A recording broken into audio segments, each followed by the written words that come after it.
On est la veille de la Journée internationale des femmes et c'est la raison pour laquelle, dans le cadre de notre numéro d'hiver qui porte sur la complémentarité homme-femme, de faire la projection de 3 films, dont le film principal, qui est une première diffusion au Québec, qui s'appelle Les filles au Moyen Âge, et qui est un film français qui est sorti en 2016 en France, par un film réalisé par Hubert Viel, et qui porte sur les travaux, qui veut réhabiliter la figure de la femme au Moyen Âge, qui porte sur les travaux de l'historienne, la médiéviste Régine Pernoud, qui a largement creusé les figures féminines médiévales et qui tente de montrer à quel point, finalement, à cette époque-là, au contraire de ce qu'on peut souvent penser, les femmes avaient un rôle important et pouvaient avoir des fonctions très influentes sur la société médiévale. En première partie, il y a 2 courts-métrages québécois. Un premier court-métrage d'Elias Djemil, qui est l'un de nos collaborateurs photographes, un jeune cinéaste de la relève de Québec, et un film qui s'intitule Lucia, ça dépend, qui fait référence à la lumière parce qu'Elias a réussi à rentrer dans une vieille église qui est maintenant désaffectée à Québec, l'église Saint-François d'Assise, qui va peut-être être démolie éventuellement. Et il est rentré avec des danseurs professionnels qui font une chorégraphie. C'est un film très épuré, tout en lumière et qui se termine sur une belle scène de Pietà. Donc, on est à quelque part dans la tradition, dans la complémentarité homme-femme, parce que c'est un danseur et une danseuse, la figure du Christ, la figure de Marie dans le symbole de la Pietà.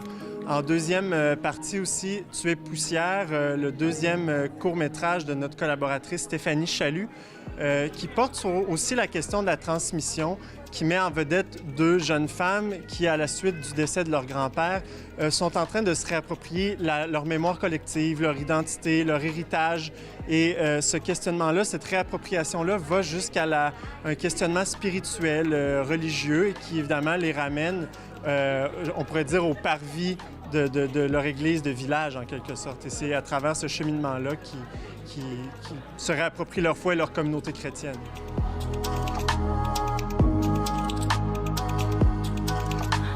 Je souhaite évidemment qu'ils puissent avoir un lieu où s'exprimer davantage, où ils vont pouvoir organiser des événements avec un peu plus d'accès, avoir une meilleure visibilité, ce que le système je dirais, médiatico-artistique ou culturel dans le moment ne permet pas d'avoir plus de place parce qu'on est souvent plus fermé à l'aspect spirituel chrétien. Donc, oui, évidemment, on veut que les institutions restent laïques, mais cela n'empêche pas de donner une visibilité à des gens qui ont un message à livrer, tel que Stéphanie, à parler de notre héritage collectif dont l'Église catholique fait partie, notamment.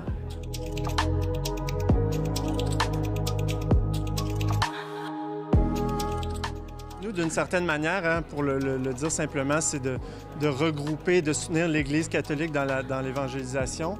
Et l'évangélisation à travers les médias, notamment. Donc, nous, on produit une revue, une émission de radio, mais c'est aussi l'occasion de faire, je dirais, de promouvoir des œuvres d'art. Et on pense que l'art aussi contribue à l'évangélisation. Et l'art et les médias, tout ça fait partie d'une nouvelle culture qu'on tente de mettre de l'avant, une nouvelle culture qui est propulsée notamment par des jeunes acteurs chrétiens d'aujourd'hui, et dont Stéphanie Chalut en fait partie. Et nous, pourquoi, je dirais, initialement, cette idée-là nous est venue, c'est surtout parce que Stéphanie Chalut, qui présente Tuer poussière, avait couvert le film Les filles au Moyen Âge en 2016 lorsqu'il était sorti en France. Et elle a fait une très belle recension sur notre site web, le-verbe.com, en blog. Et puis, ça nous a donné envie de voir le film. Mais comme le film n'avait jamais été projeté ici, mais pour nous, c'est une manière, justement, de continuer, si vous voulez, de donner une seconde vie à ce blog-là en le rendant possible pour les gens du Québec, en donnant lieu à cette projection de film.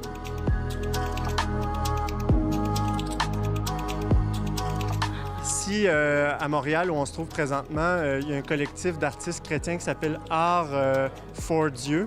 Et c'est un jeu de mots un peu bilingue, là, mais voilà, c'est un collectif d'artistes qui se rencontrent régulièrement. Ils font des ateliers ensemble, des discussions dans les cafés. Il y a quelques semaines, ils ont fait une retraite.